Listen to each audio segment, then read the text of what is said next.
Hey, kind soul, no one really wants to visit the doctor. It's not fun. It's not exciting. But it's something we all go through.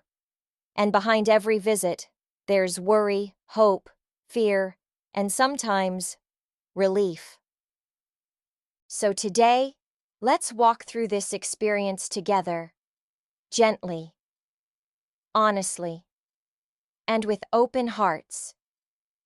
Going to the doctor can feel like a small event, or a big one. It might be for a simple checkup, or maybe something more serious. But no matter what brings us there, it always starts with a question inside. Am I okay? In this story, we'll explore the quiet courage it takes to walk into that waiting room, tell your truth, and care for your body and your heart. Episode 1. Feeling unwell, finding courage. It started with a feeling. A strange, heavy tiredness. Not the kind you get from a long day. Something deeper. I was sitting in class when I first noticed it. My head hurt. My eyes felt hot. I blinked a few times and tried to focus on the whiteboard, but the words were swimming. After school, I walked home slowly. Every step felt heavier than usual. By the time I reached the door, I already knew something wasn't right. My mom opened the door. She looked at me and said, "You don't look well." I nodded. "I feel dizzy." She touched my forehead. "You're burning up." She helped me lie down, gave me some water, and sat by me for a while. Then she said the words I was hoping to avoid. "We should visit the doctor." I didn't answer at first. I didn't want to go. Doctors made me nervous. The white coats, the questions, the cold stethoscope. And what if they found something serious? But my body already knew. It was time. The next morning we woke up early. I still felt weak. My throat was sore now, and my legs ached. We dressed in silence and took a taxi to the clinic. The building was small and quiet. There was a soft smell, like medicine and something clean. We walked in and the receptionist smiled. "Good morning. Do you have an appointment?" "No," my mom said. "Walk in." She nodded. "Take a seat. The doctor will see you soon." We sat in the waiting room. Magazines, posters about vitamins, a clock ticking slowly. There was a man coughing in the corner, a woman rubbing her child's back. A nurse walked by and called a name that wasn't mine. I sat still, trying not to overthink. What if I had the flu? What if it was worse? What if I had to get a shot? My mom squeezed my hand gently. "You're brave," she said softly.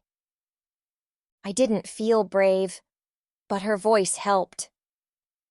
Finally, a nurse opened the door and said, "Next, Lila." I stood up slowly. My knees felt soft. We followed her down a narrow hallway into a small room. The doctor was kind. She had gentle eyes and a calm voice. "Hi there," she said. "Tell me what's going on." I tried to explain. "I feel really tired. My throat hurts. My head too. I feel cold and hot." She nodded and listened carefully. "Okay, let's check a few things." She checked my temperature. She listened to my chest. She looked in my throat. She asked a few more questions. What I ate, how I slept, how long I'd felt this way. I answered the best I could. Finally, she sat down at her desk and said, "Well, it looks like you have a virus. Nothing too serious, But you do need rest, fluids, and maybe some medicine for the fever.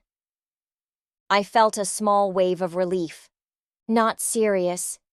That was the part that stayed with me. She wrote a prescription, gave a few instructions, and said kindly, "You'll feel better in a few days. But rest. Your body is asking for it."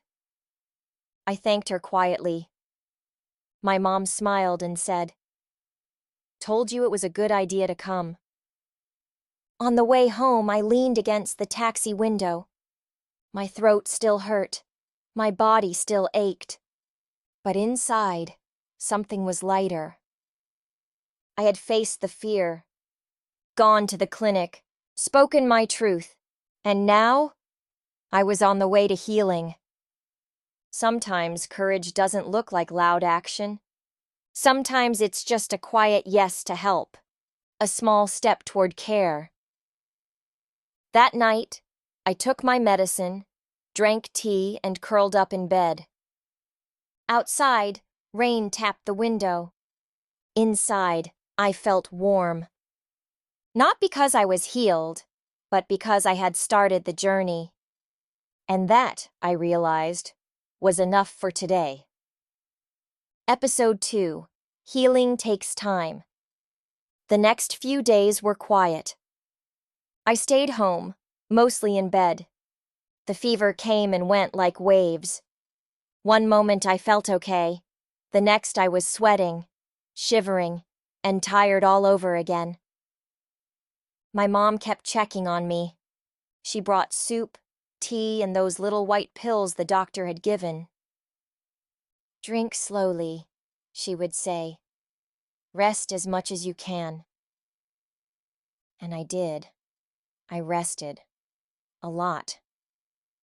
At first I felt frustrated. I wanted to get up, do something, watch a movie, talk to my friends. But my head hurt when I sat up and my eyes stung with light. So I closed my eyes and listened. I heard birds outside the window. I heard my little brother playing in the hallway. I heard the clock ticking beside my bed. Time slowed down, and something inside me softened. I began to notice things I usually didn't. The warm weight of my blanket, the smell of peppermint from my tea, the way my chest rose and fell with every slow breath. One afternoon I sat up with a notebook in my lap. I didn't write much, just a few words. Getting sick forces you to pause. Sometimes that's a gift. I had never thought about it that way before. Usually being sick meant missing out, falling behind. But now I felt like my body was telling me, stop, breathe, heal. My phone buzzed. It was a message from Layla. "Heard you're sick, want me to send you a funny voice message?" I smiled and replied, "Yes, please." She sent one. It was her doing a dramatic news report. Breaking news. Lila has entered day 3 of her tragic battle with a sore throat. Reports say she's bravely surviving with soup, tissues, and extreme boredom. I laughed so hard I started coughing. That moment felt good. Real. Like healing wasn't just about the body. It was about laughter, connection, slowing down, and letting others care for you. That evening I sat with my mom on the couch. She wrapped a blanket around me and said, "You're getting better." I nodded. "Feels slow," I said. She smiled. "Healing always feels slow, but your body knows what it's doing." Her words stayed with me. Over the next few days, I started to move more. Read a little, watched a movie, opened the window and let the air in. My energy returned slowly, but something else returned too. A sense of gentleness. I had spent so many days rushing before. Now I understood the power of rest. One morning, I looked in the mirror. My skin was pale, but my eyes were clearer. The fever had left. My voice was stronger, and inside me, a calm I hadn't felt in weeks. That same day, I texted my teacher. "I'm feeling better. I'll be back at school tomorrow." She replied warmly, "We've missed you. Take your time." That message felt like a hug, and as I packed my bag that evening, I realized something. Getting sick had slowed me down. But in that slowing down, I had learned to listen to my body, to my mind, to life. Episode 3, Back to Life, Back to Me.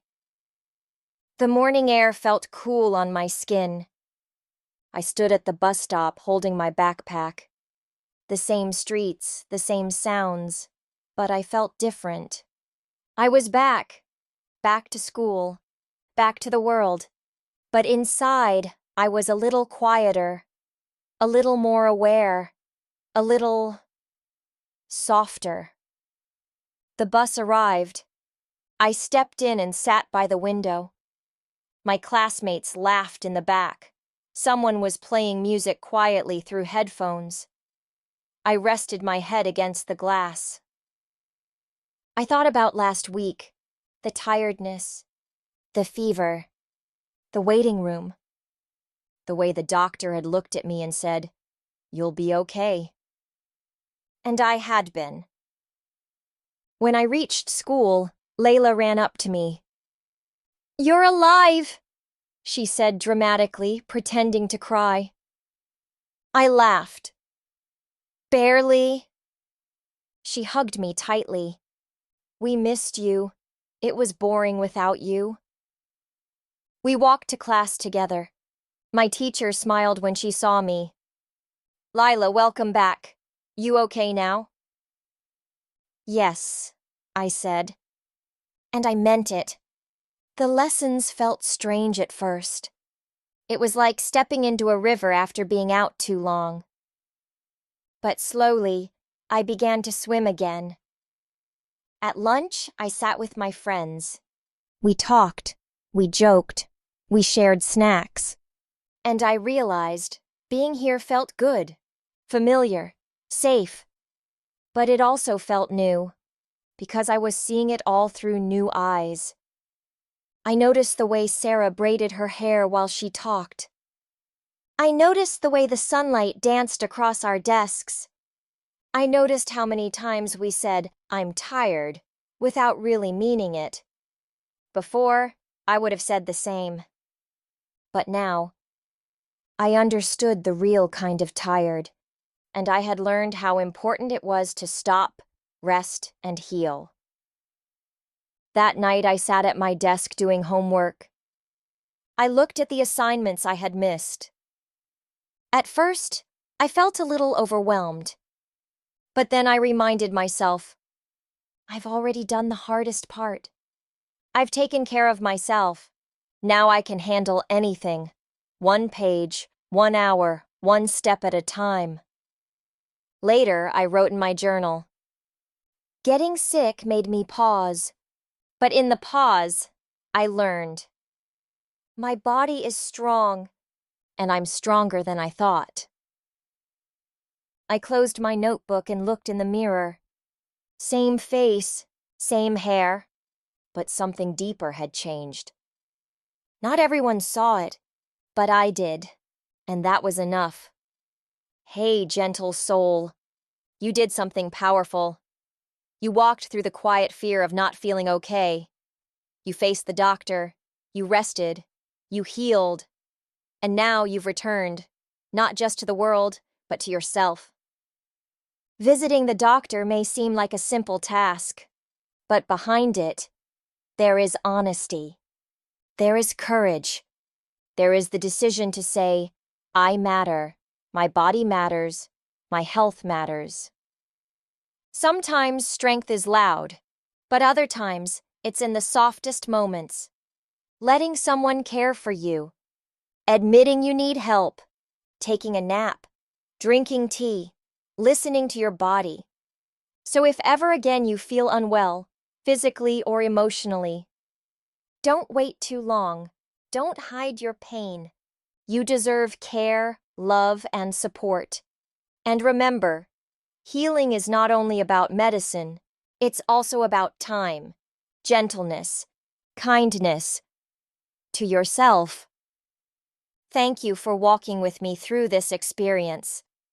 May you always have the courage to ask for help and the peace to rest when you need it. Until next time, stay safe, stay kind, and stay connected to your heart. With love, your English listening friend.